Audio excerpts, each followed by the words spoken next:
akan mendengarkan firman Tuhan yang dibawakan Pastor Paul. Sebelumnya kita akan membacakan firman Tuhan yang diambil dari Mazmur pasal 7, Mazmur pasal 8, dan Roma 1. Nanti untuk Mazmur pasal 7 dibacakan oleh Ibu Pipin, Mazmur pasal 8 oleh Bapak David Leo, dan Roma pasal 1 oleh Bapak HW. Silakan Ibu Pipin. Baik, terima kasih Bu Cinta. Shalom Pastor Paul, Shalom Buana, Salam Bapak Ibu Saudara sekalian, baik yang di Zoom maupun di YouTube pagi hari ini maupun mungkin malam ada di Eropa. Pagi ini kita bacakan firman Tuhan, Mazmur 7, demikian firman Tuhan. Nyanyian ratapan Daud yang dinyanyikan untuk Tuhan karena Kus orang Benyamin itu. Ya Tuhan Allahku, padamu aku berlindung, selamatkanlah aku dari semua orang yang mengejar aku dan lepaskanlah aku, supaya jangan mereka seperti singa menerkam aku dan menyeret aku dengan tidak ada yang melepaskan. Ya Tuhan Allahku, jika aku berbuat ini, jika ada kecurangan di tanganku, jika aku melakukan yang jahat terhadap orang yang hidup damai dengan aku, atau merugikan orang yang melawan aku dengan tidak ada alasannya, maka musuh kiranya mengejar aku sampai menangkap aku dan menginjak-injak hidupku ke tanah dan menaruh kemuliaanku ke dalam debu. Selah. Bangkitlah Tuhan dalam murkamu, berdirilah menghadapi geram orang-orang yang melawan aku, bangunlah untukku, ya Engkau yang telah memerintahkan penghakiman. Biarlah bangsa-bangsa berkumpul mengelilingi Engkau, dan bertahtalah di atas mereka di tempat yang tinggi. Tuhan mengadili bangsa-bangsa, hakimilah aku, Tuhan, apakah aku benar, dan apakah aku tulus ikhlas. Biarlah berakhir kejahatan orang fasik, tetapi teguhkanlah orang yang benar. Engkau yang menguji hati dan batin orang yang Allah, ya Allah yang adil. Perisai bagiku adalah Allah yang menyelamatkan orang-orang yang tulus hati. Allah adalah hakim yang adil dan Allah yang murka setiap saat. Sungguh kembali ia mengasah pedangnya, melentur busurnya dan membidik. Terhadap dirinya ia mempersiapkan senjata-senjata yang mematikan dan membuat anak panahnya menjadi menyala. Sesungguhnya orang itu hamil dengan kejahatan, ia mengandung kelaliman dan melahirkan dusta. Ia membuat lubang dan menggalinya, tetapi ia sendiri jatuh ke dalam pelubang yang dibuatnya. Kelaliman yang dilakukannya kembali menimpa kepalanya, dan kekerasannya turun menimpa batu kepalanya. Aku hendak bersyukur kepada Tuhan karena keadilannya dan bermazmur bagi nama Tuhan yang maha tinggi. Demikian bacaan firman Tuhan. Terima kasih Bu Pipin. Silakan Bapak David Leo. Ya, Mazmur pasal 8.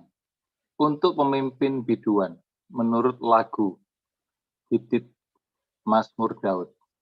Ya Tuhan, Tuhan kami, betapa mulianya namamu di seluruh bumi. Keagunganmu yang mengatasi langit dinyanyikan. Dari mulut bayi-bayi dan anak-anak yang menyusu telah kau letakkan dasar kekuatan. Karena lawanmu untuk membungkamkan musuh dan pendendam. Jika aku melihat langitmu buatan jarimu, bulan dan bintang-bintang yang kau tempatkan, apakah manusia sehingga engkau mengingatnya? Apakah anak manusia sehingga engkau mengindahkannya? Namun engkau telah membuatnya hampir sama seperti Allah, dan telah memahkotainya dengan kemuliaan dan hormat. Engkau membuat dia berkuasa atas buatan tanganmu. Segala-galanya telah kau letakkan di bawah kakinya. Kambing domba dan lembu sapi sekalian, juga binatang-binatang di padang, burung-burung di udara dan ikan-ikan di laut, dan apa yang melintasi arus lautan. Ya Tuhan, Tuhan kami, betapa mulianya namamu di seluruh bumi. Terima kasih. Saya lanjutkan. Silakan Bapak HW, ya, Roma pasal 1. Dari Paulus hamba Kristus Yesus yang dipanggil menjadi rasul dan yang dikuduskan untuk memberitakan Injil Allah. Injil itu telah dijanjikannya sebelumnya dengan perantara nabi-nabinya dalam kitab-kitab suci. Tentang anaknya yang menurut daging diperanakan dari keturunan Daud dan menurut roh kekudusan dinyatakan oleh kebangkitannya dari antara orang mati bahwa ia adalah anak Allah yang berkuasa, Yesus Kristus Tuhan kita. Dengan perantaranya kami menerima kasih karunia dan jabatan rasul untuk menuntun semua bangsa supaya mereka percaya dan taat kepada namanya. Kamu juga termasuk di antara mereka. Kamu yang telah dipanggil menjadi milik Kristus. Kepada kamu sekalian yang tinggal di Roma, yang dikasihi Allah, yang dipanggil dan dijadikan orang-orang kudus. Kasih karunia menyertai kamu dan damai sejahtera dari Allah Bapa kita dan dari Tuhan Yesus Kristus. Pertama-tama aku mengucapkan syukur kepada Allahku oleh Yesus Kristus atas kamu sekalian. Sebab telah tersiar kabar tentang imanmu di seluruh dunia. Karena Allah yang kulayani dengan segenap hatiku dalam pemberitaan Injil anaknya adalah saksiku bahwa dalam doaku aku selalu mengingat kamu. Aku berdoa semoga dengan kehendak Allah aku akhirnya beroleh kesempatan untuk mengunjungi kamu. Sebab aku ingin melihat kamu untuk memberitakan karunia rohani kepadamu guna menguatkan kamu. Yaitu supaya aku ada di antara kamu dan turut terhibur oleh iman kita bersama. Baik oleh imanmu maupun oleh imanku. Saudara-saudara, aku mau supaya kamu mengetahui bahwa aku telah sering berniat untuk datang kepadamu. Tetapi hingga kini selalu aku terhalang, agar di tengah-tengahmu aku menemukan buah seperti juga di tengah-tengah bangsa bukan Yahudi yang lain. Aku berhutang baik kepada orang Yunani maupun kepada orang bukan Yunani, baik kepada orang terpelajar maupun kepada orang tidak terpelajar. Itulah sebabnya aku ingin untuk memberitakan Injil kepada kamu juga yang diam di Roma. Sebab aku mempunyai keyakinan yang kokoh dalam Injil. Karena Injil adalah kekuatan Allah yang menyelamatkan setiap orang yang percaya. Pertama-tama orang Yahudi, tetapi juga orang Yunani. Sebab di dalamnya nyata kebenaran Allah yang bertolak dari iman dan memimpin kepada iman seperti ada tertulis. Orang benar akan hidup oleh iman. Sebab murka Allah nyata dari surga atas segala kefasikan dan kelaliman manusia yang menindas kebenaran dengan kelaliman. Karena apa yang dapat mereka ketahui tentang Allah nyata bagi mereka. Sebab Allah telah menyatakannya kepada mereka. Sebab apa yang tidak nampak daripadanya, yaitu kekuatannya yang kekal, keilahiannya dapat nampak kepada pikiran dari karyanya sejak dunia diciptakan, sehingga mereka tidak dapat berdalih. Sebab sekalipun mereka mengenal Allah, mereka tidak memuliakan Dia sebagai Allah atau mengucapkan syukur kepadanya. Sebaliknya pikiran mereka menjadi sia-sia dan hati mereka yang bodoh menjadi gelap. Mereka berbuat seolah-olah mereka penuh hikmat, tetapi mereka telah menjadi bodoh. Mereka menggantikan kemuliaan Allah yang tidak fana dengan gambaran yang mirip dengan manusia yang fana. Burung-burung, binatang-binatang yang berkaki empat atau binatang-binatang yang menjalar. Karena itu Allah menyerahkan mereka kepada keinginan hati mereka akan kecemaran, sehingga mereka saling mencemarkan tubuh mereka. Sebab mereka menggantikan kebenaran Allah dengan dusta dan memuja dan menyembah makhluk dengan melupakan penciptanya yang harus dipuji selama-lamanya. Amin. Karena itu Allah menyerahkan mereka kepada hawa nafsu yang memalukan. Sebab istri-istri mereka menggantikan persetubuhan yang wajar dengan yang tidak wajar.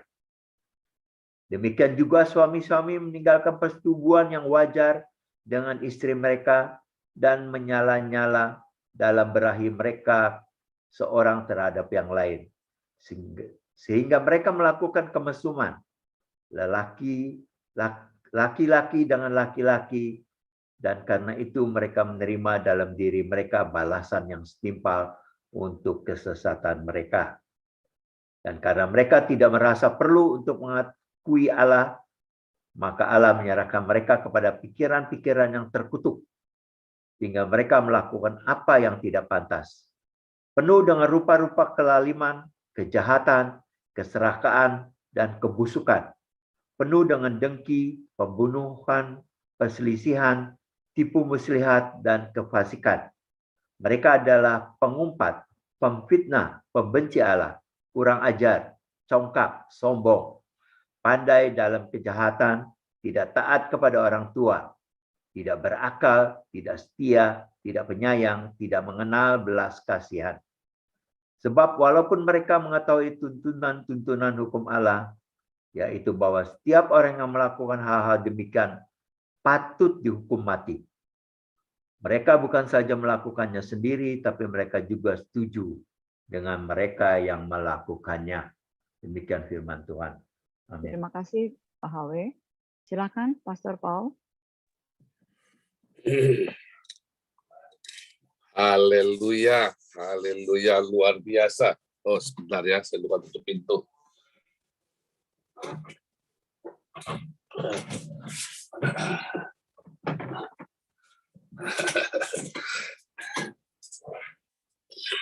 Ya, saya lagi ada di Bremen ini ya. Saya lagi ada di Bremen. Sahabat-sahabat saya baru kunjungan seharian ke 3 sahabat saya, yang satu meninggal karena udah tua ya. Meninggal karena nggak sakit meninggalnya enak sekali ya. Kayak mami saya ya, nggak sakit, cuman malam masuk rumah sakit, besok sudah nggak ada.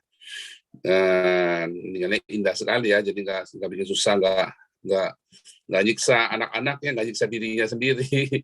Saya merindukan mati seperti itu ya. Udah siap-siap. Saya ingat sekali pertama ketemu ya, namanya Herman ya. Saya baru pertama kali ketemu dengan beliau ya. Dia tuh begitu baik ya. Saya sama Herman, kenapa kamu baik amat sama saya? Kita baru kenal, kenapa kamu percaya? Ya, dia sampai bantu-bantu ya, dia nyiapin barang-barang di rumah saya waktu di Bremen. Dia bantu melengkapi perabotan di rumah saya, dia cari-carikan gitu ya. Terus yang anak saya juga hamba Tuhan, Paul. Saya bilang, anak saya juga seorang hamba Tuhan sama seperti kamu. Kalau saya ngerawat kamu, sama seperti saya ngerawat anak saya nggak tahu siapa yang ngerawat anak saya di kota lain. Tapi hari ini kamu nih hamba Tuhan ada di kota saya ngerawat kamu. Luar biasa sekali imannya orang ini ya. Jadi benar-benar kayak sahabat ya. Dan dia bilang, setiap hari saya mempersiapkan hidup saya seakan-akan besok saya mati. Jadi kapanpun Tuhan panggil saya sudah siap.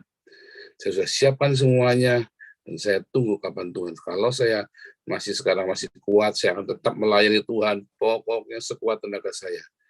Nah, kamu tenang saja, Paul. Kamu tidak akan repot. Kalau saya repot, saya pasti akan bilang sama kamu, saya nggak bisa.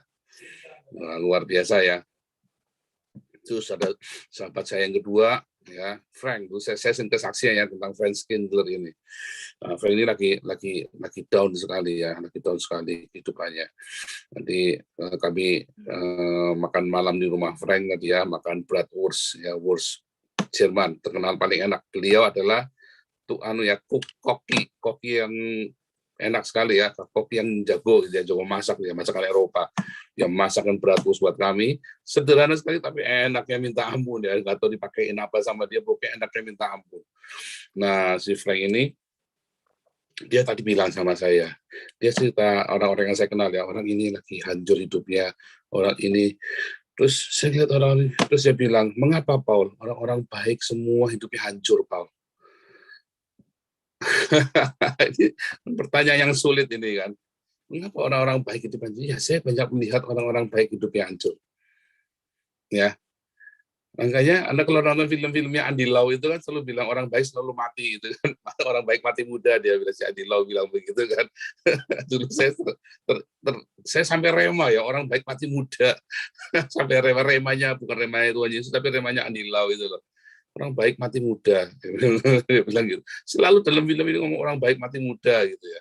Dan memang dalam film-film itu diceritakan pasti mati muda semua itu ya. Lakon pertama kalah akhirnya mati, ya kan? Lakon pertama kalah akhirnya mati, ini Andy Lau, ini nggak ada lain pokoknya. Mau ya kan lakon pertama kalah terakhir menang, lakon pertama kalah terakhir mati ya cuma Andy Lau aja ini. Tapi saya merenung ya, saya merenung sebentar. Saya nggak langsung jawab, kenapa ya orang baik mati, orang baik itu susah, hidupnya susah, Paul, hancur hidupnya, akhirnya hancur semua. Coba lihat. Ya, orang-orang yang kita cintai, orang-orang yang lovely, orang-orang yang baik inilah pokoknya ya. Mereka semua hidupnya nggak karu-karuan. Kenapa, Paul? Terus saya merenung sebentar, kita ambil makan, terus kita ngobrol lagi, Frank. Saya juga banyak masalah, Frank. Saya bilang begitu ya. Saya wakil presiden mau minta saya dipulangkan dari Eropa. Kalau perlu saya dibunuh, saya bilang begitu kan. Apa yang membedakan? Kenapa saya nggak hancur, Frank? Ya kan? Karena setiap ancaman, setiap penindasan, setiap kegagalan, setiap kelihatannya orang bilang, wah Paul kabur, ya kan, saya diolok-olok kan. Wah, rasain lu, wah semua bersorak-sorak ya. YouTubers Kristen, ya kalau Islam apalagi, kalau yang Kristen juga sama ya, rasain lu. Tapi hari ini mereka semua gigit jari semua ya. Si Paul kok hidupnya enak bener ya di Eropa ya, tambah sehat, tambah seger, ya kan, hidupnya diberkati, ya kan, malah belakangan dapat rumah, dapat mobil, dapat macam-macam, enak bener ya hidupnya ya, dikasih fasilitas sama Tuhan. Ya saudara, yang Anda pikir itu jelek, Anda mereka-reka yang jelek. Tetapi Tuhan itu selalu mereka-reka yang baik. Ya. Satu yang pasti ya, bahwa Allah itu ya ketika menghukum manusia tidak akan luput. Ya, tidak akan luput. Namun sebaliknya kan kita berpikir kan, ada lagi yang nanya kan, kemarin kan saya ceritakan yang waktu saya ngajari orang-orang Afrika, orang-orang itu kemarin waktu saya pendalaman, saya ngajar orang-orang yang baru kita layani, baru kita injili. Kok Tuhan menghukum, membunuh manusia? Loh, itu narasinya kita bilang Allah menghukum. Sebenarnya siapa yang menghukum? Ya, ketika banyak orang-orang fasik jatuh, Allah menghukum. Loh, yang bilang Allah menghukum siapa? Enggak. Tadi katakan, dia terperangkap dalam lubang yang dia buat sendiri. Dia bikin lubang, dia masuk sendiri. Apakah Allah menghukum? Enggak, Allah nggak menghukum. Dia masuk dalam lubang yang dia bikin sendiri, saudara. Kita membuat narasi Allah menghukum, karena tidak ada di dunia ini yang tidak di dalam kendalinya Tuhan. Ya kan? Nggak ada di dunia ini yang tidak di dalam kendali Tuhan. Jadi kalau Anda bilang Allah menghukum, iya. Itulah hukum Allah. Coba sekarang kata Allah diganti dengan alam. Alam pasti menghukum. Alam itu sangat adil. Ya kan? Nggak akan luput. Sekalipun Anda satu titik kecil di tengah alam semesta, atau Anda ini hanya setitik mikroorganisme di bawah teleskop, hukum alam itu tetap ada. Hukum alam, lah alam ini siapa? Ingat pelajaran dulu, ya, bahwa ia adalah Jehovah Sebaot, Tuhan semesta alam. Ya, nah, dialah semesta alam. Makanya dulu saya bilang sama si Muri Walid, ya, Tuhan itu panteon, wah kejang-kejang dia kan. Loh, iya, dia adalah Tuhan semesta alam, dan di seluruh alam semesta ada dia. Ada dia, cuma kan nggak mau mengakui, dogma tidak mau mengakui. Panteisme itu, memang panteisme, lalu mau gimana? Bahwa Tuhan ada di dalam semua benda, di dalam semua materi. Ya, Tuhan ada di dalam gelas ini, Tuhan ada di dalam handphone ini, Tuhan ada di dalam permen ini, Tuhan ada di dalam semua benda-benda. Ada hukum yang mengatur di situ. Ada hukum yang mengatur. Permen ini ya, kenapa nggak busuk? Ini sudah sebulan kayaknya, ini beberapa bulan saya ngeliat ini dari kunjungan saya terakhir tahun lalu kayaknya di sini, kenapa nggak busuk-busuk ini permen ya? Karena manis. Karena manis ya, ada hukum yang mengaturnya di sini. Ini permen saudara, manis. Ada hukum. Allah lah hukum itu kan. Torah itu hukum kan. Ini gelas. Ada hukum. Kalau saya lempar, saya lepaskan saja. Dia pasti jatuh ke bawah. Ada hukum yang mengatur gelas ini. Ada hukum yang melekat kepada gelas ini. Hukum gravitasi, hukum alam. Allah Jehovah Sebaot. Ya, ada hukum di dalam handphone ini. Ya, ada hukum. Elektrisitas, ya, bahan kimia, ya, energi kimia, energi elektrisit, energi listrik. Jadi energi-energi yang lain. Ada radiasi, itu semua hukum, saudara. Ada aturan yang berkaitan dengan hukum ini. Saat aturan dilanggar, ini nggak nyala. Ada aturan yang dilanggar, ada hukum yang dilanggar. Misalnya hukum elektrisitas, ya kan, yang koslet, mati. Hukum radiasi, begitu salah satu receiver-nya atau broadcaster yang nggak nyala, IC yang nggak nyala, ya dia nggak bisa terima, walaupun handphonenya nyala, nggak bisa terima telepon, nggak bisa jawab telepon, nggak bisa jawab, nggak bisa keluar. IC signalnya mati, ya kan? Tetap ada hukum. Di mana-mana itu ada Allah, di mana-mana Allah adalah sang hukum, itulah Allah. Torah itulah Allah sendiri. Pada mulai adalah Logos itu bersama dengan Allah, dan Logos itulah Allah. Jadi ada di dalam semua itu ada Allah. Ya, kita bisa berkelit, kita bisa menunda, kita bisa muter-muter, tetapi percaya makin ditunda, makin diputar, makin setengah mati hidupmu. Makin setengah mati, makin berat. Ya. Dan Allah menghukum, iya Allah menghukum. Gak akan bisa tipu, kau tipu itu alam semesta ini. Dulu udah pernah kita bahas, ya. Kamu tidak akan bisa tipu semesta ini. Kamu tidak akan bisa tipu Jehovah Sebaot itu. Ya Allah semesta alam itu, Anda nggak bisa tipu. Ya. Nggak bisa tipu. Tapi ada satu hal yang menarik ya. Ada satu hal yang menarik. Ya.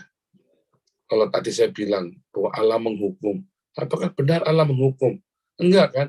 Sebenarnya karena Anda melanggar salah satu hukum itu, ya ada hukum yang Anda langgar, maka Anda akan terhukum. Ya. Karena Anda melanggar hukum semesta ini, yaitu sang Khalik itu, ya tergantung. Kalau hukumanmu cuma mecahin gelas, ya paling disuruh ganti, ya kan? Masalahnya kalau anda terus sudah memfitnah orang, merugikan orang lain, mengetawakan orang lain, membusuk-busukan, berkonspirasi menghancurkan orang lain, ya Anda menang saat itu, dan Anda mungkin melihat orang itu hancur, tapi belum tentu itu hancur. Ketika banyak orang ya, orang-orang Islam merasa emosi Paul karena kenal, tak kena tambah makmur.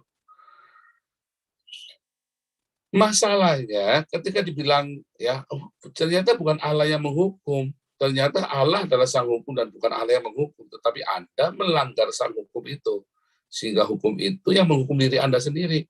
Dan hukum itu adalah Allah, sehingga narasinya berkata Allah menghukum Anda.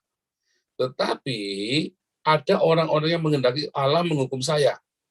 Ya kan, banyak kan, orang Islam, orang Kristen juga ada yang menghendaki Allah menghukum saya. Nah, itulah masalahnya, hukumnya Allah itu bukan hukumnya kamu, Dul, ya kan? Hukumnya Allah itu bukan hukumnya Anda. Anda ngarep orang yang lain celaka. Belum tentu hukum Allah itu adalah hukum yang Anda pikirkan dalam pikiran kepalamu. Anda harus mengenali. Makanya para nabi tahu ketika kutuk itu jadi, kutuk itu nggak jadi. Para nabi itu tahu hukum alamnya. Saya pun juga tahu, saudara. Kapan ketika saya ngomong itu akan jadi, kapan enggak. Kenapa? Karena kita lihat pola. Ya kan? Anda mengutukin saya kayak apa? Nggak akan mandi, nggak akan menang. Kenapa? Karena saya hidup di dalam sebuah pola. Yaitu pola ilahi. Ini rahasia ya. Ini rahasia saya kasihkan ke Anda. Ada sebuah pola ilahi yang harus Anda genapi. Itu disebut dengan kodrat ilahi. Kodrat ilahi ada di mana? 2 Petrus 4 kalau nggak salah ya, kodrat ilahi ya. Kodrat ilahi, saudara. Jadi kita punya kodrat ilahi dan Anda tidak bisa langgar kodrat itu. Sekali ada langgar, Anda akan masuk di dalam reaksi berantai. Mungkin yang Anda pikir hukumannya berat, belum tentu berat, tapi nggak ditutup ini. Nanti kedengaran.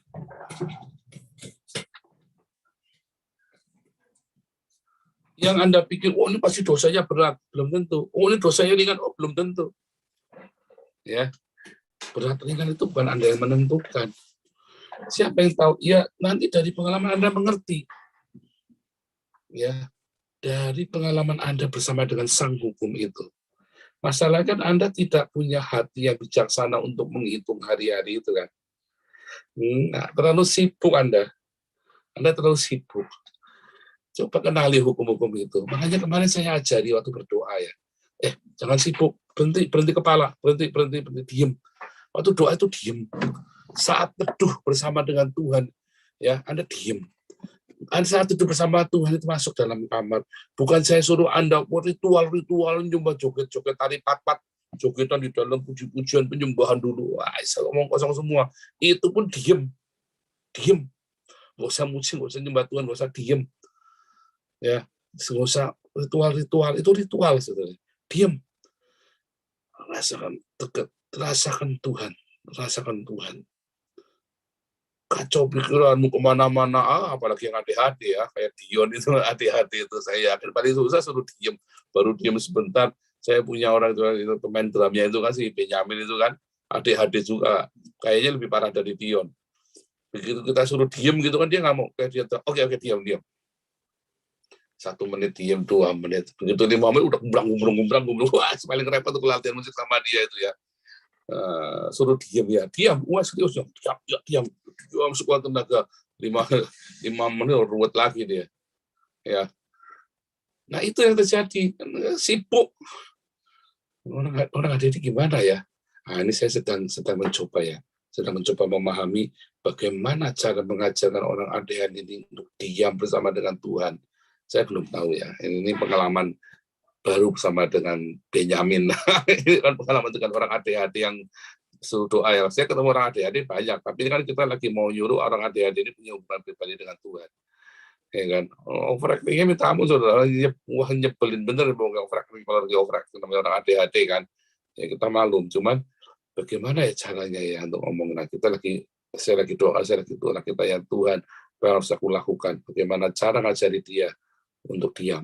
Nah, masih saya ngajari untuk diam. Kenapa? Dengan Anda diam, pikiran Anda tenang, Anda akan dengar suara Tuhan. Kalau Anda nggak diam, Anda sibuk, Anda nyanyi-nyanyi, Anda baca firman Tuhan, Anda segala macam, itu di hari lain, itu di saat yang lain, baca firman, nyanyi-nyanyi, tapi diam ya diam.